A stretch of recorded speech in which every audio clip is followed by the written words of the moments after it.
Coach, what changes for you guys from scrimmage 1 to scrimmage 2? I mean, is the play calling different? Or are you expecting more from them as camp kind of ramps up? Yeah, I mean, the installs have continued to build as we've moved through camp, right? So the call sheet today was different, both sides of the ball, than it was last week. And so I think that's natural.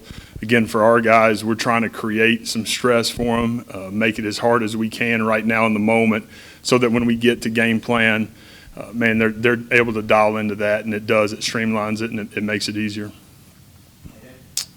You know, when we started this camp, I asked you about retention. I would imagine at this point it's more about progression. Do you see the progression from week 1 to week 2 that you're wanting to see? Yeah, you do with a bunch of the guys. Sitting in the chair that I'm sitting in, you want more. You constantly want more. That's not ever going to change. And so the stress is regardless of who's out there, whether it's the ones, the twos, the threes, whoever it is, the stress is, man, being able to execute. And so there's been this great amount of growth for a bunch of guys, and there's a bunch of guys that got to get a heck of a lot better. And so that's, man, that's where the strain is. I think that's part of coaching. That's part of leading and trying to find ways to get the most out of them every single day and get these guys where they need to be. Before watching the film and breaking all that down, what caught your attention today? What stood out? Yeah, I think, again, defensively, we had great energy, made some huge plays in some short yardage situations where we were able to get off the field defensively to end a couple of drives early in the scrimmage, and that created real momentum, which, again, I thought was great to see. So I thought the energy, the toughness, the attitude, and the edge, man, we're getting close to where we want to be from that standpoint. We got to continue to play cleaner and play better and create depth. But the mentality and the edge right now, I'm proud of where our guys are defensively. There's been a lot of talk about the depth that you've added on the defensive line, but you added a lot of experience in terms of snaps on the back end as well with the safeties. Are you seeing kind of complementary skill sets there as you're evaluating who's going to play what role? Yeah, absolutely. A guy like J-Man who's come in and he's played a bunch of ball. He's been very productive. He's going to have a great year for us, and excited about who he is and where he's at right now as he's fitting into it. You know, between the portal and some of your freshmen, a couple of JUCO guys, you had a bunch of people who weren't here for the spring. Do you feel like those guys are about as up to speed as they can be at this point? Yeah, it's a race, man. Like those guys that have now practiced with us 13 times, they've got to get every rep, they've got to get every walk, they got to get every minute of every day to be ready to roll and play the way we need to go play on August 30th. And so there's the process for those guys has been sped up. But again, we got a bunch of new offensive linemen that we've got to come together as a unit there. I think physically we have the bodies. We've got to continue to come together inside that room to go be able to play 7, 8 guys and play winning football. Coaching the portal wide receiver always appears to be a priority to you. You took some guys that have a ton of potential but not a lot of college level production, guys like Ant, of course, and Brennan. How have they performed so far, and what are your expectations for them? Yeah, my expectations for both those guys are to be not good players but great players for us. Again, I love their skill set. I love how they've attacked every day. They've practiced every day. They've taken care of themselves. They've had really good production. So excited about both those guys. 2 weeks until the opening game now.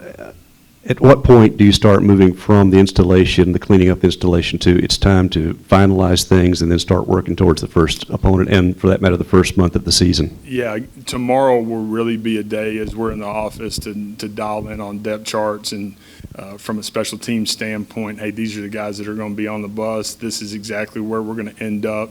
And there's going to be great competition as we move through next week, but there'll be a lot of scout work next week as we get ready for the first few opponents, and that'll be important, for our guys to be able to, again, have this great amount of growth and get ready to go while some of our guys' roles are going to be changing. And so that was something we talked about, after the scrimmage just a minute ago. And then some guys got to make sure we're buying into their role as we get ready to go change the format of practice, how we do what we do.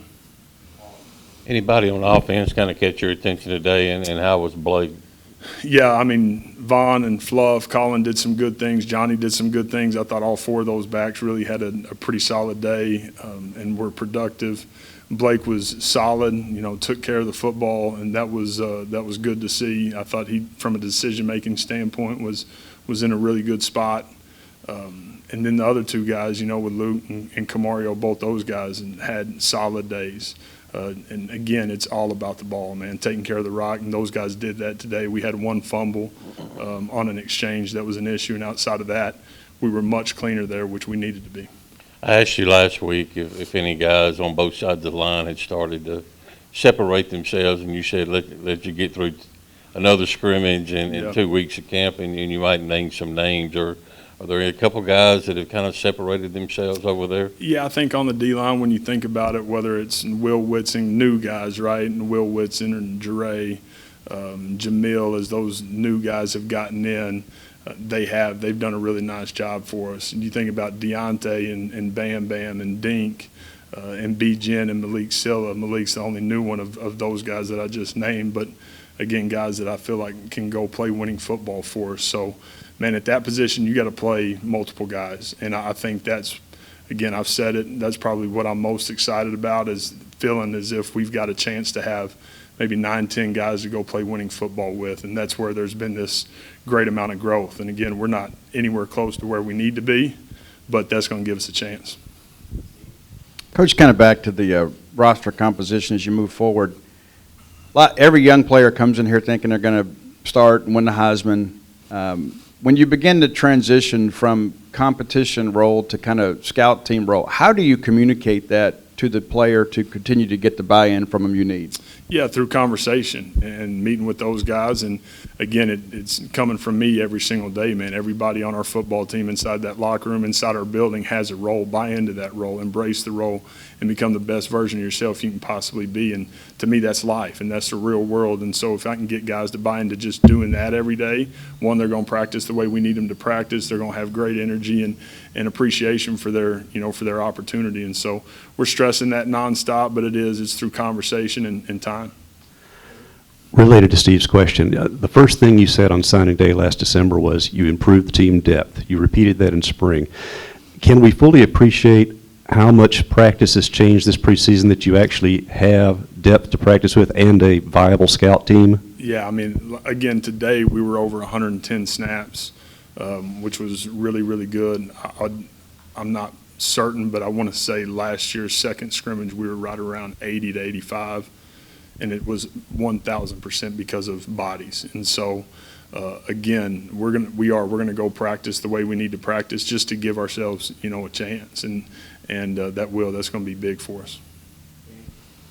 Jordan and Blake both told us Thursday that how disappointed they were about how the offense looked in that first scrimmage. Did you see from the veterans how they really took ownership of that and wanted to make it better this time? Yeah, I think with our guys offensively, there's incredible accountability, and there's been leadership in that room, and now it's a game of doing. It always will be, and that's going to be forever the thing for us. Game of execution, game of doing, and our guys feel that they understand that, and that's something that they've continued to preach and will continue to preach as we get closer.